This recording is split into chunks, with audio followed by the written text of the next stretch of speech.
Halo semua, di video kali ini kita akan melanjutkan aplikasi yang sudah kita buat.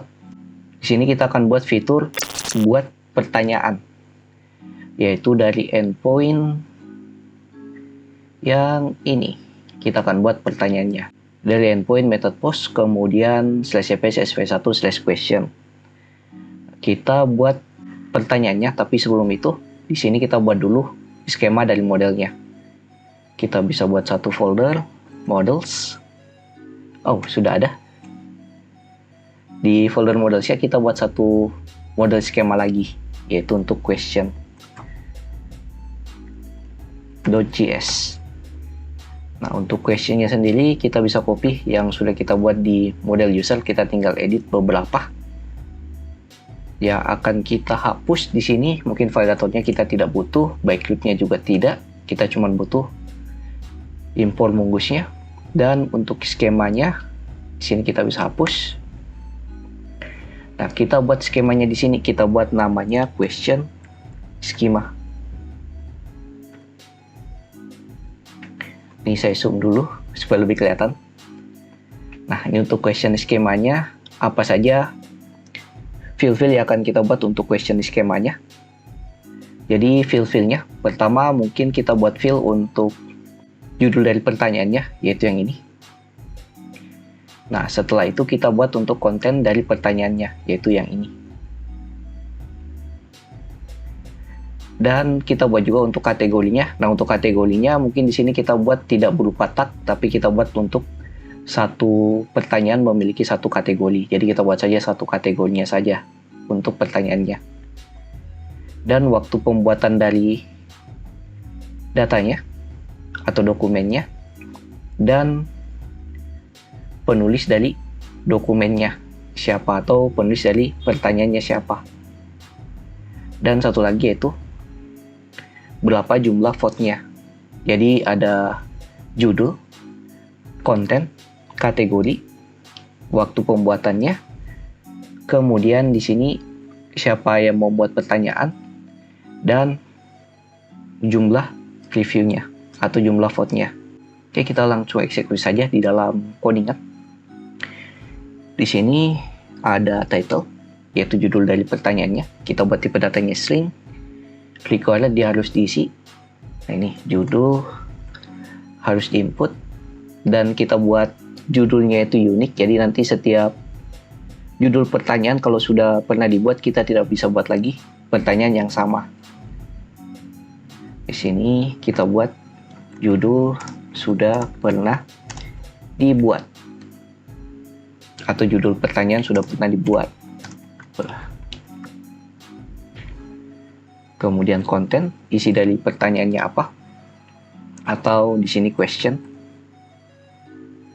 dengan tipe data string, required harus diisi, yaitu pertanyaan harus diisi. Nah, dia tidak perlu unik kayaknya, dan validatornya kita bisa hapus. Nah, selanjutnya yaitu untuk kategori. Kategorinya kita bisa gunakan yang role ini. Jadi untuk kategori, di sini tipe datanya string, kita buat enum, beberapa kategori saja dulu yang kita buat seperti JavaScript. Kemudian database, dan satu lagi mungkin backend atau backend atau express atau Node.js, dan juga Vue.js. Jadi kategorinya cuma 4 ini saja dulu.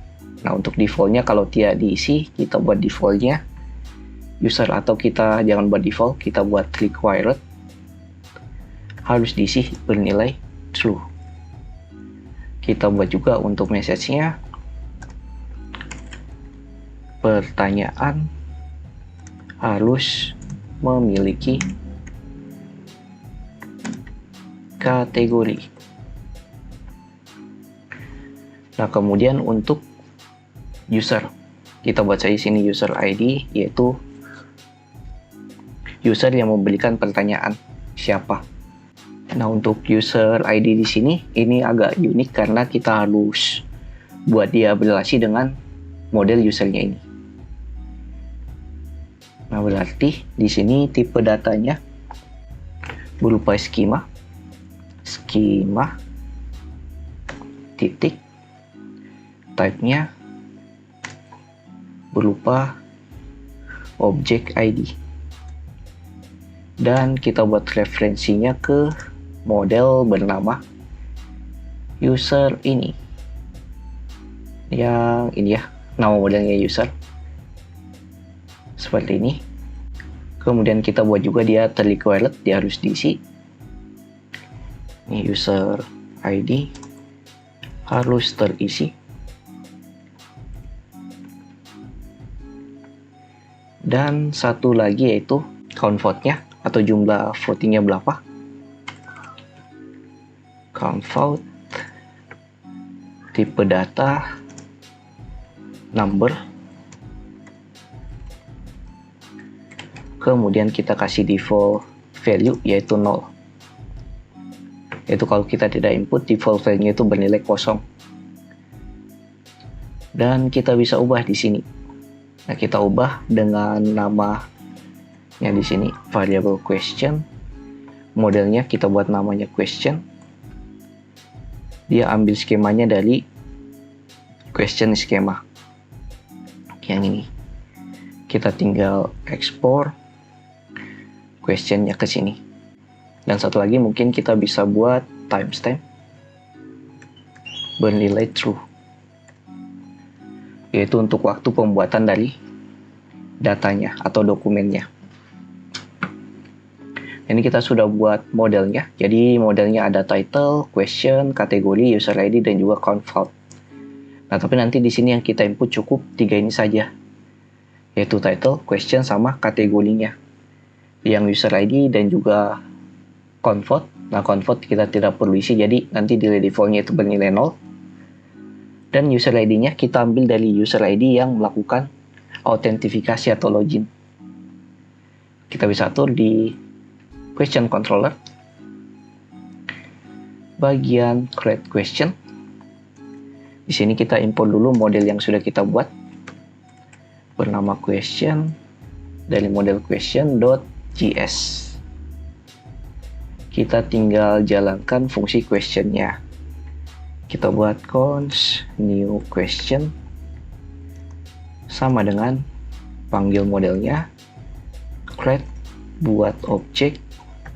Untuk title-nya apa saja dokumen-dokumennya yang kita buat di sini. Pertama title, judul dari pertanyaannya. Di sini kita bisa buat dari request body-nya. Const sama dengan ambil dari request body, yaitu inputan request body-nya nanti seperti title, content, dan juga kategori. Nah, title-nya apa? Title-nya mungkin di sini kita ambil dari title yang ada di sini. Nah, karena di sini sama ya key dengan value-nya, kita bisa ringkas menggunakan intent subject literal seperti ini. Content, kemudian kategori, dan satu lagi kategori, kemudian user ID. Nah, user ID-nya ini kita ambil dari request user titik ID, yaitu ID dari user yang melakukan login atau autentifikasi. Kita tinggal atur respon dengan status. Kita return juga, return status 200 berupa JSON message titik 2 berhasil tambah pertanyaan seperti ini. Dan kita lempar data berdasarkan new question yang sudah kita buat di sini. Dan satu lagi mungkin untuk mengatasi error handlernya dan juga async await-nya, kita bisa gunakan yang namanya middleware yang sudah kita buat kemarin, yaitu async handler ini. Kita bisa lakukan import async handler, sini async, kemudian async handler dalam kurung, kita tutup juga di sini. Dan satu lagi terakhir, kita lupa await di sini. Nah, jadi seperti ini fungsi tambah dari pertanyaannya. Kita coba jalankan di terminal aplikasi kita. Kita clear dulu npm run dev seperti biasa.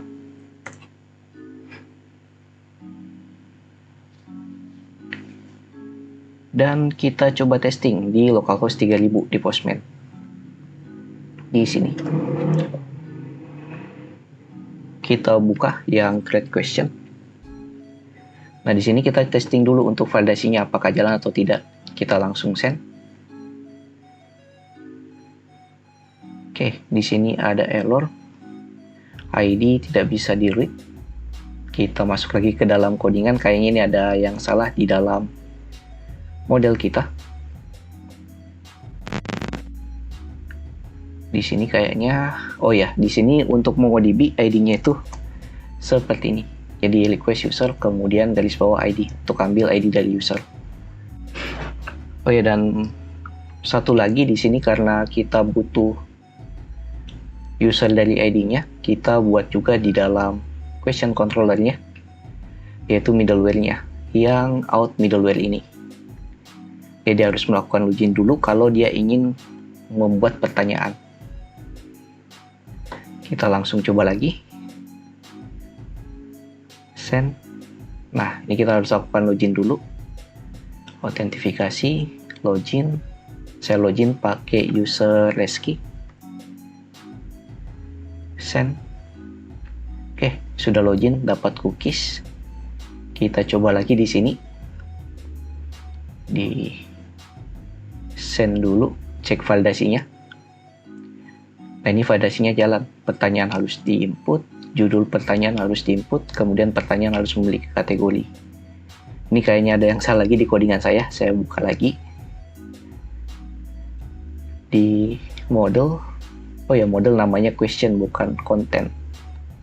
Kita ganti di question controller, ganti content jadi question. Kayak gini. Oke, sudah. Kita coba tambah pertanyaannya, masuk lagi ke codingan. Kita masukkan title, judul pertanyaannya apa. Contoh, tes pertanyaan. Kemudian untuk questionnya, apa itu MySQL, contohnya. Kemudian untuk kategorinya, kategori, kita buat kategorinya yaitu JavaScript seperti ini. Kita coba send. Oke, di sini datanya berhasil terbuat. Jadi kita dapat title-nya, kemudian user ID-nya berdasarkan ID user yang melakukan login. Nah, sini teman-teman bisa cek angka terakhirnya 4400D. Oke, ini kita buka mau Kompas di forum user. Nah, user yang melakukan login tadi Reski. Nah, ID-nya sudah sama 4400D. Dan di sini untuk question juga sudah terbuat dokumennya. Jadi title-nya tes pertanyaan, question-nya apa itu MySQL, dan kategorinya JavaScript. Dan count vote-nya bernilai 0. Dan sudah ada untuk waktu pembuatan dari filenya dan waktu update dari dokumennya. Oke, mungkin sekian untuk proses pembuatan pertanyaan.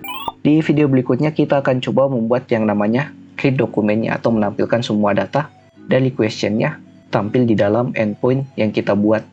Kita buat tampil semua dokumennya dan juga dokumen berdasarkan ID tertentu atau detail dari pertanyaannya. Jadi like videonya kalau kalian suka, dislike saya kalau tidak, share ke teman-teman kalian jika video dapat membantu teman-teman kalian juga. See you next video, have a nice day and bye.